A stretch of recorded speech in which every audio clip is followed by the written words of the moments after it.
Good morning and Happy New Year's. I wish you a blessed year. We don't know what we're going to get this year, do we? And I don't think anybody even imagined that this COVID business would last this long. But this morning I want to talk on this little phrase, open to possibilities.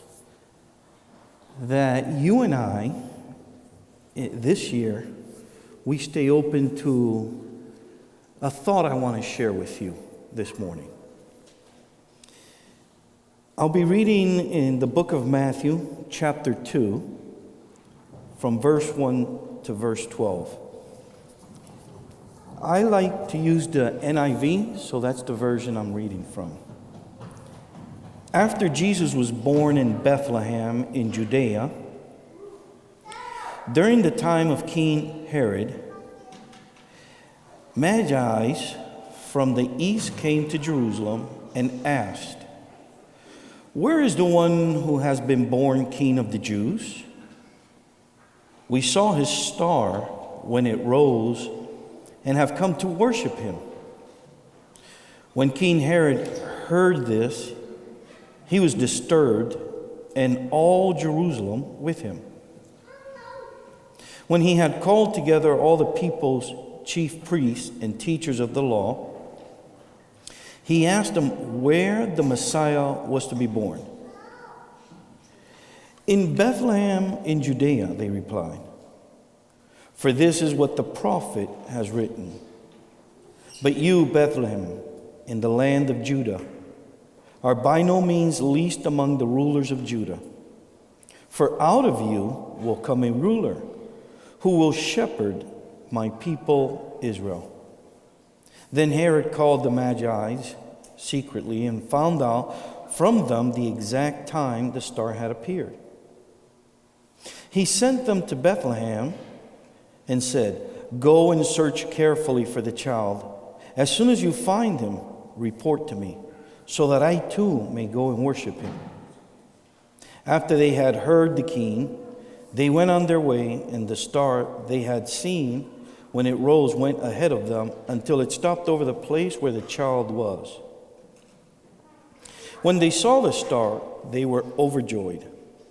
On coming to the house, they saw the child with his mother Mary, and they bowed down and worshipped him. Then they opened their treasures and presented him with gifts of gold, frankincense, and myrrh. And having been warned in a dream not to go back to Herod, they returned to their country by another route. Now I'm going to just set that story to the side for a minute. And I'm going to share something with you that seems completely unrelated here. But give me a chance here. As I thought about open to possibilities, I came upon this thing called theoretical perspective. So I'm going to read what I found about this. Theoretical perspective is important for research because it serves to organize thoughts and ideas and make them clear to others. Often, multiple theoretical perspectives are used simultaneously to frame research questions, design, and conduct research and analyze results. A theoretical definition defines a term in an academic discipline, functioning as a proposal to see a phenomenon in a certain way. Theoretical definitions contain built-in theories. They cannot be simply reduced to describing a set of observations. The definition of theoretical is something that is based on an assumption or an opinion. And then, thank be to God and the author of that definition, they put in an example. An example of theoretical is lower interest rates will boost the housing market. So there's this perspective, this way of thinking that certain disciplines, physicists, scientists, archaeologists, and a slew of other disciplines, they allow themselves to think this way. They have their data, they have historical data, they are studied in their discipline. They're not being foolish, not at all. This isn't superfluous or just imagining things. But based on the data they have, based on their experience, based on their studies, they allow themselves to think outside those parameters, if you will. They're open to possibilities. And by being open to possibility, it allows them to go on these paths of research.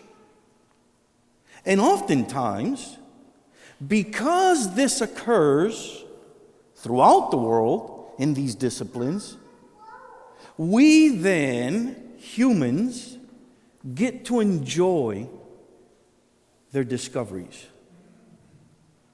Are you with me? Please say yes so I don't have to start over. There you go, thank you. Then I got to thinking. Yearly, the church throughout the world thinks about this verse or these verses, this visitation. These folks coming from the east, presenting themselves to King Herod and sharing with King Herod their experience, what they're looking for. King Herod goes, what is going on? We understand he's feeling threatened by this statement. He's threatened by just about anybody who surrounds him, no? He's paranoid or something's wrong with the man. And these folks go on their journey and they go to visit this child. And I also imagine that for the mother, Mary, and Joseph, it's also a surprise. I mean, how did these people know? You know, we don't have cell phones, we don't have Zoom, they didn't have the technology we have.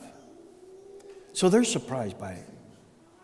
So here we are in the year 2022, give or take, depending on who you speak with, 2,000 years ago or a little bit less, whatever. But here we are, considering this story, making memory of this story. We are commemorating this event. And therein lies what we call Epiphany, right? So year after year, this happens. And we think about the event. But it's a memory. It's historical. A memory is a historical event, something that already occurred. It is frozen in time. It is captive in your soul. It lives inside of you, and every now and then it surfaces. And oftentimes, some memories are so powerful that when that memory surfaces, you can hear, you can relive that moment. But I would like us to go beyond the memory.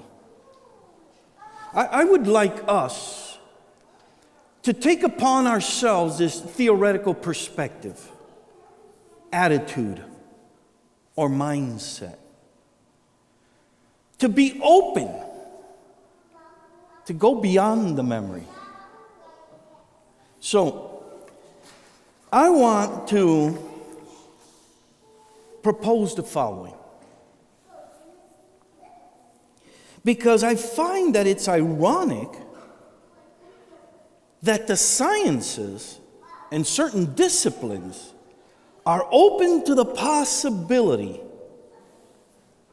of something new coming out of something that we already know. So they stay open to this possibility. We know what we're working with. We respect the laws we work with. We use observations and et cetera, et cetera, et cetera. But we're open to the possibility that we may discover something new. We may experience something that we have yet to experience. So I propose that we do the same. That we stay open to the possibility that having all this historical data, which I'm going to confine to and refer to the Bible, that maybe there are still, or maybe there is still the possibility that there may be a divine manifestation. That it is possible that tomorrow when you wake up and you're preparing your tea or your coffee, and I don't know if you like tea biscuits or whatever you enjoy, that you're dipping your tea biscuits in, oh my Lord, who is that sitting across the table from me? Is it even possible?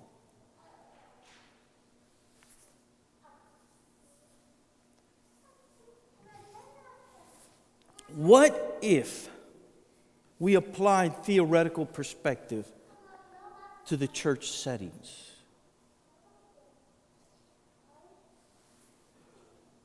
Would that allow a manifestation of the divine? I don't know, this is just me thinking, and I'm sharing my thoughts with you. So, allow me to press inward a little more. Would a manifestation of the divine deepen your understanding and your faith? If Christ, who is no longer a baby, if Christ were to manifest himself to you, would that help your thoughts go deeper?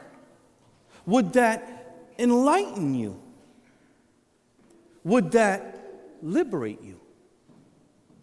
Would that help what you call faith?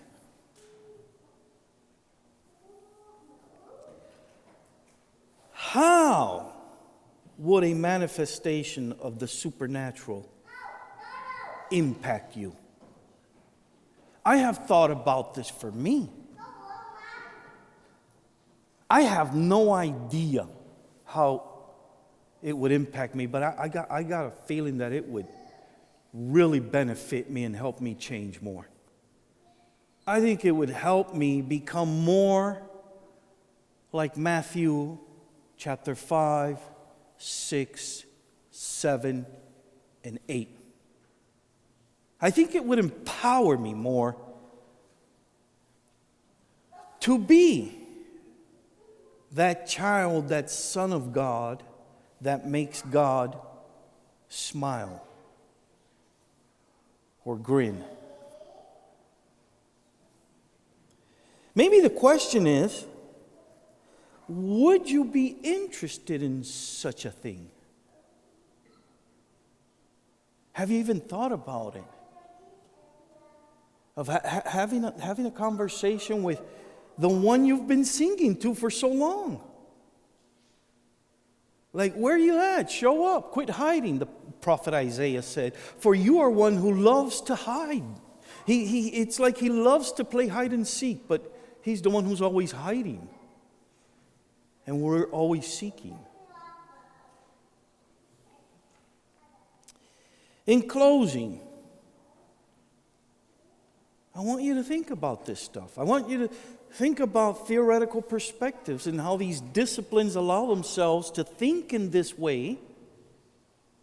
And do we allow ourselves to think this way? Are we open to the possibilities of a divine manifestation? I want to close reading Psalm chapter 8, verse 4. What is man that you are mindful of him, and the Son of Man that you visit him? And I ask this, who are you? Who are you that the Lord of hosts longs to visit you?